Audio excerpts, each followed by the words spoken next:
Good afternoon, everyone. Thank you for joining us today. Today, we are talking about swing bed development. Um, Jonathan Pattenberg and Nicole Thorell are going to be presenting.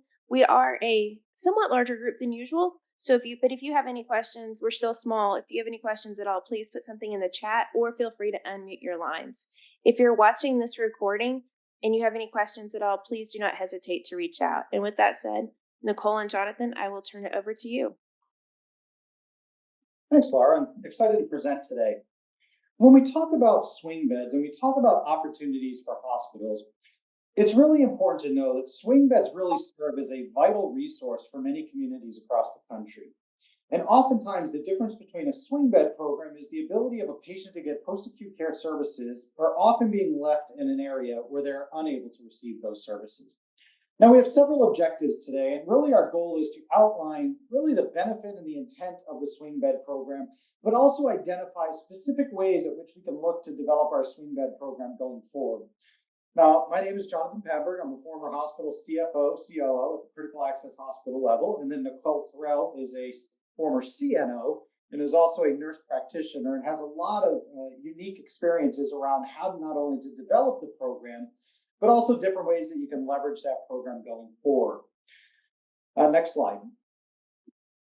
Now, when we talk about swing bed programs as a whole, there's really three ways I've always broken it down as to how we can evaluate those programs. We have access, we have quality, and we have financial. Now, when we look at access, we've always been able to quantify access to services, and we've been able to identify whether or not patients are getting services within a specific community or region. Financial, all of us, I'm sure, have heard stories before about the cost of swing bed programs relative to other post-acute care providers. So we've been able to easily quantify the financial aspects of the swing bed program. One of the often overlooked areas, and it's specific because critical access hospitals are often exempt from many of the quality reporting requirements, we've been unable to quantify the value that swing bed programs provide, not only for the patients, but also for regions of getting patients back to those communities. Now, when we talk about a best practice for our swing bed programs, I've always liked to identify and state that critical access hospitals should be targeting an average daily census of 4 per 10,000 people in your service area. So if you have 10,000 people exactly, that should be 4. If you have 20,000, that should be 8. If you have 15,000, it should be 6, and so forth. Now, this is something used as a framework and a guide as to how we can target patients going forward. Again, this is not the end-all be-all of a specific approach. Now, if I were to give you an example of the former hospital I was operating at, even though we had a population that was around 20,000 people, we were able to achieve a swing bed census of about 14 plus. And the way we're able to do that is by specifically partnering with larger organizations to establish ourselves as a center of excellence around post-acute care services and using ourselves as a way to sustain our volume and our census going forward. We then leveraged the larger hospitals as a means to provide more of the acute care services and to ensure that patients were appropriately placed in an area that they could get the best outcomes going forward. Next slide. Now, when we talk about performance improvement, swing bed programs fit well within a performance improvement area.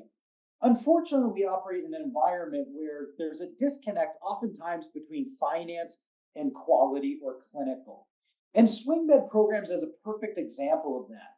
I'm sure many of you on this webinar today have heard before that we oftentimes want to prioritize Medicare patients because we are getting cost-based reimbursement as a critical access hospital. What we need to pay attention to is that we want to pay attention to what is the actual swing bed NF facility rate and how Medicare actually takes into account swing bed NF days, which is our non-Medicare Advantage days, to determine our reimbursements going forward.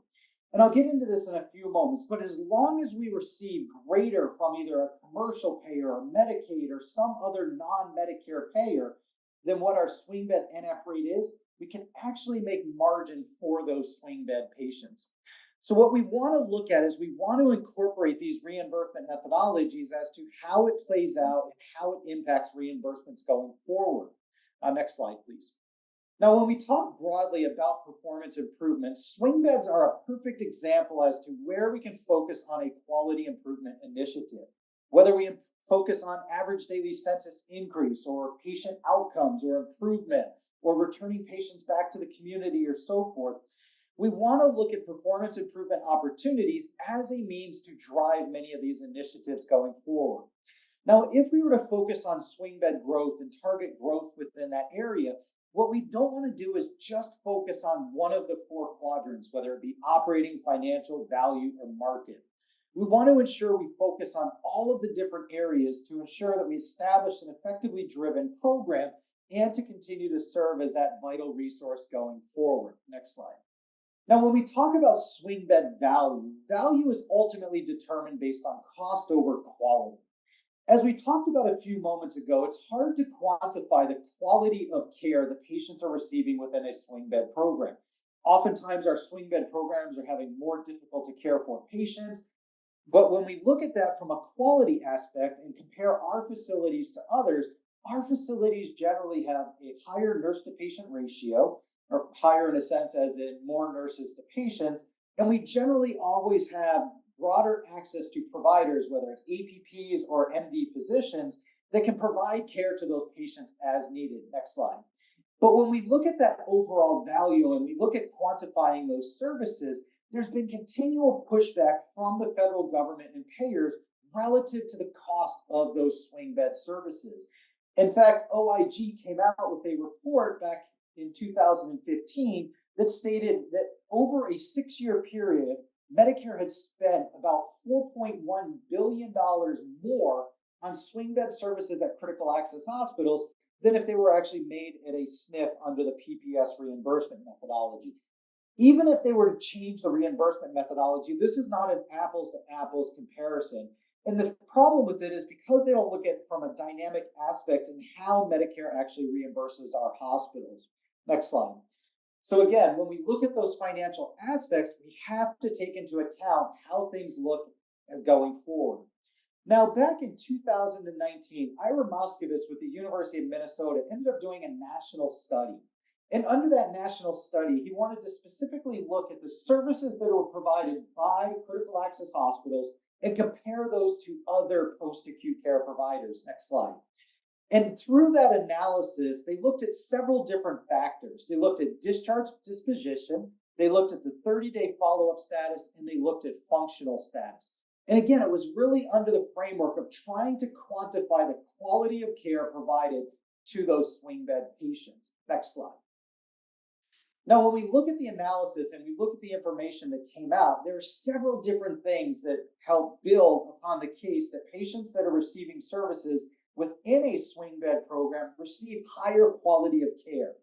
Now, when you look at those comparisons and you look at those critical access hospitals and you look at predominantly that readmission rate, 13.6% of patients had a readmission within 30 days, comparatively to 21.1% of those rural SNFs. This is a substantive difference, nearly half as high in a readmission standpoint when compared to rural SNFs. So even if the cost of care is higher in a per day rate, or even compared to over a period of time, the fact that we are returning patients to the community, upwards of 72% of those patients were returned to the community, this is something that substantiates the quality of care for those swing bed services. Next slide.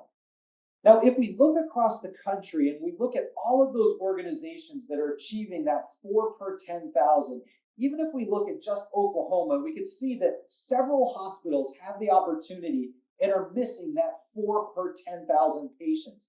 So as we look at how we can build out our program and how we can differentiate ourselves, if we are not achieving that 4 per 10,000, we have an opportunity as a way to grow volume going forward. Next slide.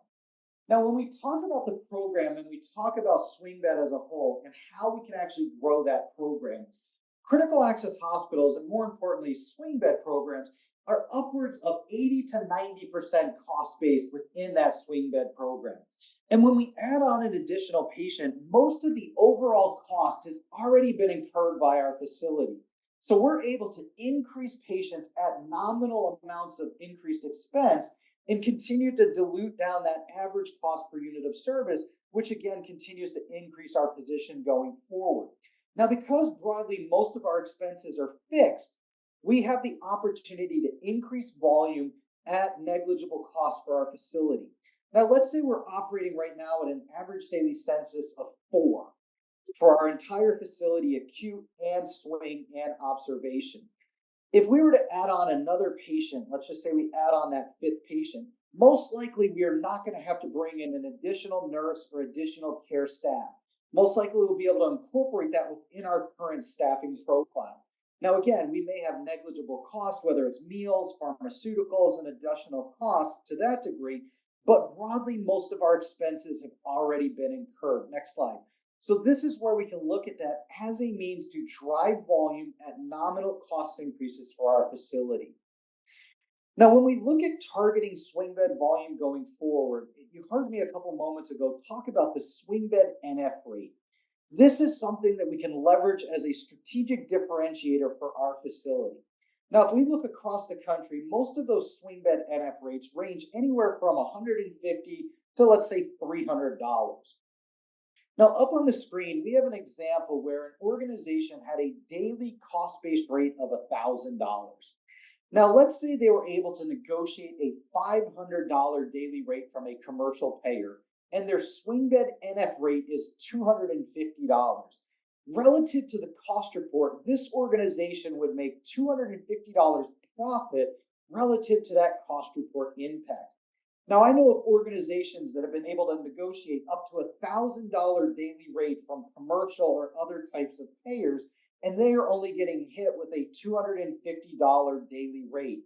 These organizations are making $750 profit relative to the cost report impact for those services.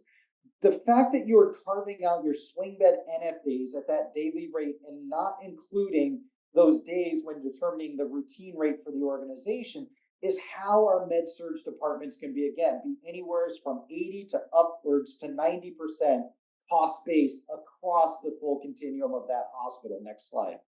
Now, when we talk about swing bed economics, and I only have a few slides left, then I'm going to turn it over to Nicole, who'll be able to provide a lot of critical information relative to swing bed programs as to how we can grow those programs. When we look at our swing bed program, nominal increases in volume can have a material impact on the reimbursements going forward. Now, here's an organization that had an average daily census for swing at 3.2. If they were able to increase their average daily census to 5.2, so again, not 10, not 12, not 15, just an average daily census of 2 increased per day, this organization picked up about $258,000 a year in reimbursements. So again, when we look at it to that aspect, they were able to substantively improve their position by increasing volume, diluting down that cost per unit of service, which again increased their profit position going forward. Next slide. Now, a way that we can specifically start to grow our program also is we have to start to identify either specialty or niche services going forward. Now, oftentimes, most critical access hospitals will focus on what I call your bread and butter swing bed type services. They all do your long-term IV antibiotics. They all do your rehab type services. The organizations that are able to create a niche service or a center of excellence around a service oftentimes are outperforming other hospitals that are only doing those general swing bed type services. For instance, the hospital I was at, we specifically targeted patients that needed wound care services. And by targeting those patients that needed wound care services, we were able to establish ourselves and get our staff adequately trained to establish ourselves as a center of excellence. More organizations started reaching out to our facility. We had higher average daily census. We were able to turn patients more effectively and get them back to the community.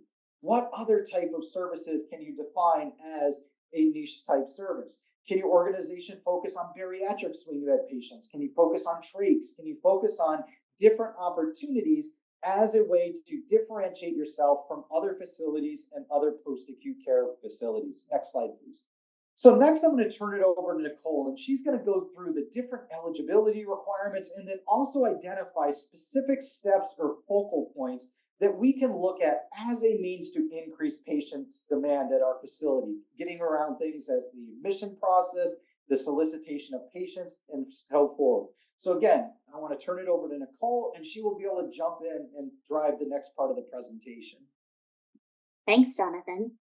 Determining a patient's eligibility for a swing bed program under Medicare guidelines involves ensuring that the patient requires ongoing skilled care following a 3-day inpatient hospital stay. The care needed must be medically necessity and ordered by that provider, with the patient showing potential for improvement through daily skilled therapy or nursing care. Medicare guidelines specify that the patient's condition must be such that services can only be safely and effectively provided in a swing bed setting rather than at home or in a less intensive environment. Adherence to these guidelines ensures compliance with Medicare requirements while providing the necessary care for the patient's recovery. If the patient is not a Medicare patient or is covered by a Medicare Advantage plan or another insurer, the guidelines will need to be assessed with that insurance provider, and prior authorization may be required for this stay. Many a times in our current practice, Medicare Advantage plans are not requiring that 3-day qualifying stay and are approving a swing bed stay prior to having those 3 midnights. So it's always important to assess those insurance eligible benefits for your patients. Another important piece to be aware of is that a Medicare patient is eligible for swing bed admission for up to 30 days after a qualifying stay. I see this a lot as a practicing ER provider where patients may have had a qualifying stay and were discharged to home and fail at home. They may fail due to mobility, pain control, anything, but there are many things that the patient can be admitted directly to swing bed for as long as they're being admitted for that qualifying diagnosis. So, for example, if a patient has a fractured hip and has had a 3-night inpatient qualifying stay and is discharged to home and goes home and is not able to safely get around in his home, he's not able to get up and go to the bathroom and care for himself, he can be admitted directly into a swing bed related to that hip fracture diagnosis with the skilled need related to mobility. Actively pursuing swing bed patients is critical for increasing your volumes. A best practice is to follow up and reach out to case management or discharge planning on all patients transferred out of your facility. This opens the lines of communication and lets the facilities know you are ready and available to take patients that were transferred out of your community and bring them back to your facility for care. Another way to increase your swing bed volumes is to build relationships with larger hospitals. As Jonathan stated, larger facilities prioritize transferring patients out to swing bed to free up beds for acute care patients. Your goal in building this relationship is to become their go-to facility. You can do this by creating a seamless admission process, which we'll talk about in the next couple of slides. Hospitals operating a swing bed program should implement a multidisciplinary review of referrals made to your facility. A multidisciplinary review of swing bed referrals is essential to ensure comprehensive and holistic patient care. By involving professionals from various disciplines, such as pharmacy, nurses, therapists, revenue cycle, and social workers, their review process can thoroughly assess the patient's medical, functional, financial, and psychosocial needs. This collaborative approach can help identify potential challenges early, optimize resource utilization, and improve patient outcomes. This process not only enhances the quality of care, but also supports the hospital's efforts in managing its resources effectively. So the first step in this review process is determining the number of beds you have available in your facility for swing bed referrals. Once this determination is made, there's bed availability. That's when you begin to actively pursue your swing bed patients. This can be completed by case management in many ways, including cold calls on patients you transferred out from your facility and actively reviewing referrals you have received.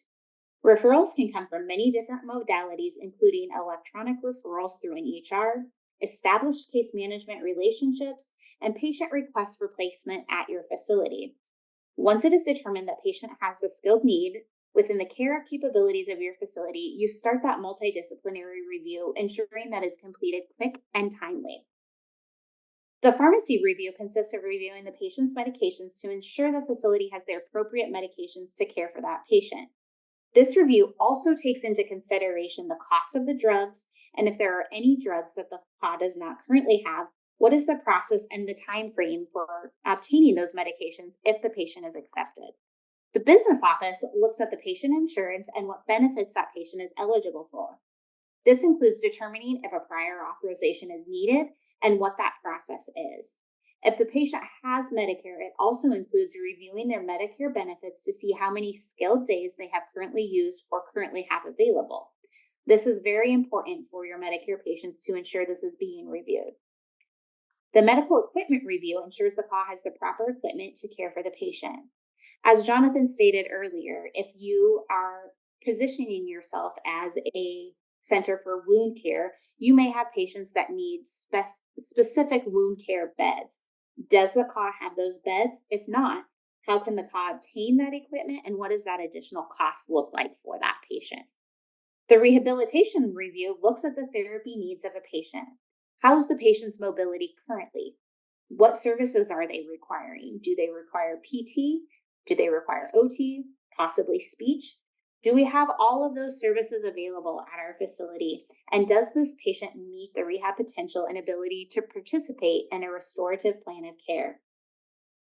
The very last portion in that multidisciplinary review should be the provider. Once it is determined the CAW has bed availability, the services to care for the patient, and the patient has verification of insurance eligibility, the provider should be approached and presented the patient case for acceptance. The provider makes the final determination of medical necessity for swing bed services. The provider should only be reviewing patients that have been assessed by the multidisciplinary team and determined to be eligible for services at your facility. After you have completed all the prior steps and determine a patient meets medical necessity, contact the appropriate hospitals and pursue those patients. You, as a hospital, must highlight the quality of care and build relationships to regularly receive these patient referrals. The earlier you reach out to hospitals, the more likely you are to receive patients. Be efficient in your review and fast to respond. Regardless of whether you receive a patient, continue to build those relationships with those case managers and discharge planners who play a critical role in post-acute care placement.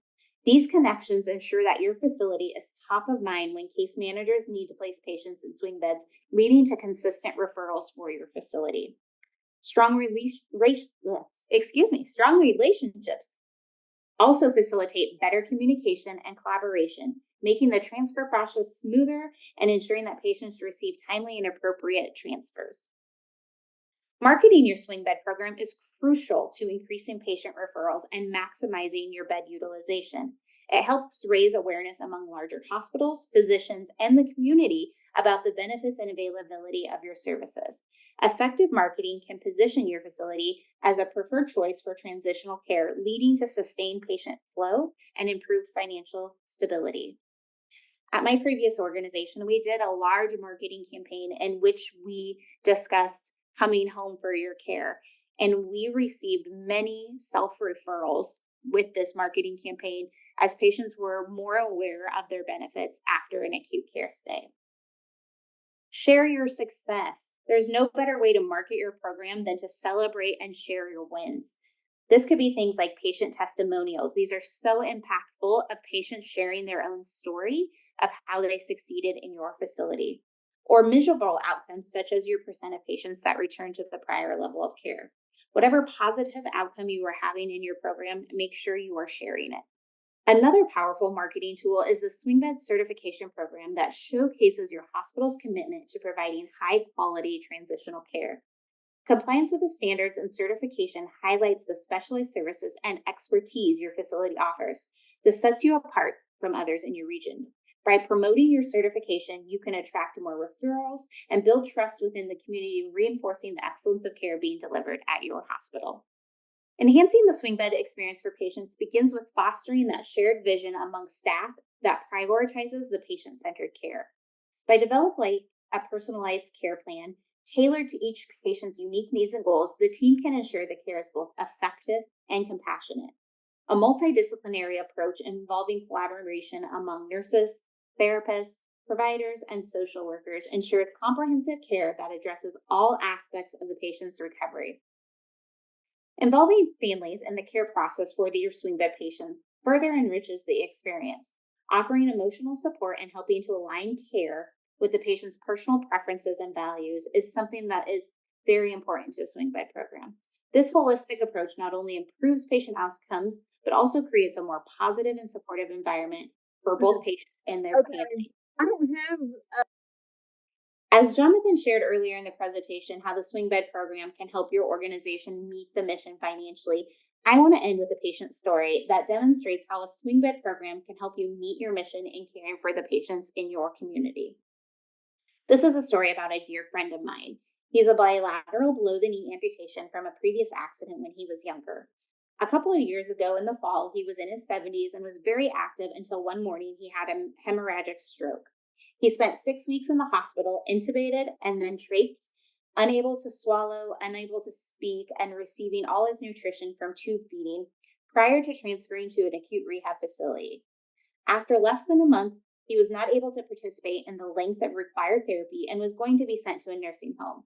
He and his family were devastated and were not ready to give up on his recovery process. After seeing a commercial about a swing bed program in a local community, they inquired about the services. He was transferred to that swing bed program at a critical access hospital. There, he received physical therapy, occupational therapy, and speech therapy. He spent 90 days at this critical access hospital where he was able to regain strength and stamina. He regained his voice and was able to communicate with his family members. He regained his ability to swallow and no longer required tube feeding. He was able to sit in his wheelchair, reposition himself in a bed without assistance, and pivot transfer out of the bed. After 90 days, he had the strength to return to the intensive rehab program, and eventually, after a year of therapy and services and hospitalizations, was able to return home with his wife where he resides today. This is just one of the many examples of the positive impact a swing bed program can have on a patient's outcome and how the program can help your organization meet its needs in caring for your patients. We thank you so much for joining us today. And if there's any questions, we can take those now. Hi, Nicole and Jonathan. I know Jonathan, you've been responding in the chat, but we did have a question regarding Medicaid reimbursement for swing. Jonathan, would you like to take a moment and talk a little bit more about that? Sorry, I was on mute. When we look at Medicaid and we look at reimbursements, it's important to note the different licenses that we are able to actually establish as a critical access hospital. Now, the first thing I want to emphasize, when we actually look at Medicaid services going forward, and we look at the bed licensure, you're able to license your beds under different license types to more effectively leverage those beds going forward. Now, at my hospital, we were a 21-bed critical access hospital, and each one of those beds we actually licensed as med surg / swing, acute, ICF, LTAC, and so forth. And what that allowed us to do was it allowed us to use each one of those beds based on the specific need requirements of a patient at any one time. Depending upon where you place that patient would ultimately dictate where it falls on the cost report, the level of reimbursements that you receive, and such. Now, as critical access hospitals, we are limited to 25 med surg beds. Now, when we look at that and look at that standpoint, we're actually not limited on the number of beds that we can have from a licensure standpoint. We're limited on the number of patients that we can have at any one point in our facility in acute care, in a ICU if we operate, in swing bed, in an OBS unless it's a distinct OBS, in all of those other specialty care units if any of us were to operate any of those specialty care units like the BICU, SICU, and so forth. Now, when we talk about our swing bed program, when we talk about the reimbursements, Medicaid broadly does not reimburse across the country for what Medicare considers to be swing bed care. However, they will reimburse for a post-acute care service that's comparable to swing beds, but it's just the Medicaid form of how that's reimbursed and the designation that you are as such. Now, another thing that came up in the chat that I want to emphasize that as critical access hospitals, and we talked about this earlier with the swing bed NF rate, any patient that we accept into our facility that is not Medicare and not Medicare Advantage, those patient days get carved out at the daily rate. So if we have that $250 daily rate that we referenced earlier, every Medicaid, every commercial, every workers' comp, every type of patient that we put into one of those post-acute care beds will get carved out times that $250. So if we have 1,000 days, you would take 1,000 times 250. They would then subtract that from your fully allocated cost to determine your daily routine rate. And this is important as we try to strategically differentiate ourselves and as we define and go after a niche market. Now, I've also known other facilities when we talk about different ways that we can target things going forward. I've known several organizations that have actually built relationships with larger entities where those larger entities have patients that are waitlisted. And that larger entity will actually pay that critical access hospital to take patients out of their facility that are waitlisted, that are looking for post acute care type services, pay them some nominal amount in top of that swing bed NF rate, and then look at it to that degree. Now, this ends up creating an environment that is win-win for everybody because so long as you get higher than that swing bed NF rate, it does not negatively impact you on your cost report going forward. Again, it can actually benefit you. Now, another question that just came up in the chat is, what is the average daily rate for swing bed in Oklahoma?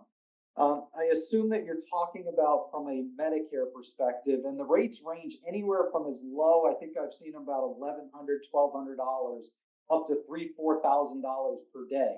And again, because you are blending that with reimbursements for your acute and non-distinct OBS and all of that, that daily routine rate is the same exact routine rate for swing as it is for your acute care services. Now, oftentimes you'll differentiate and you'll get different ancillary add-ons. Most times your swing bed patients don't have as high of ancillary cost.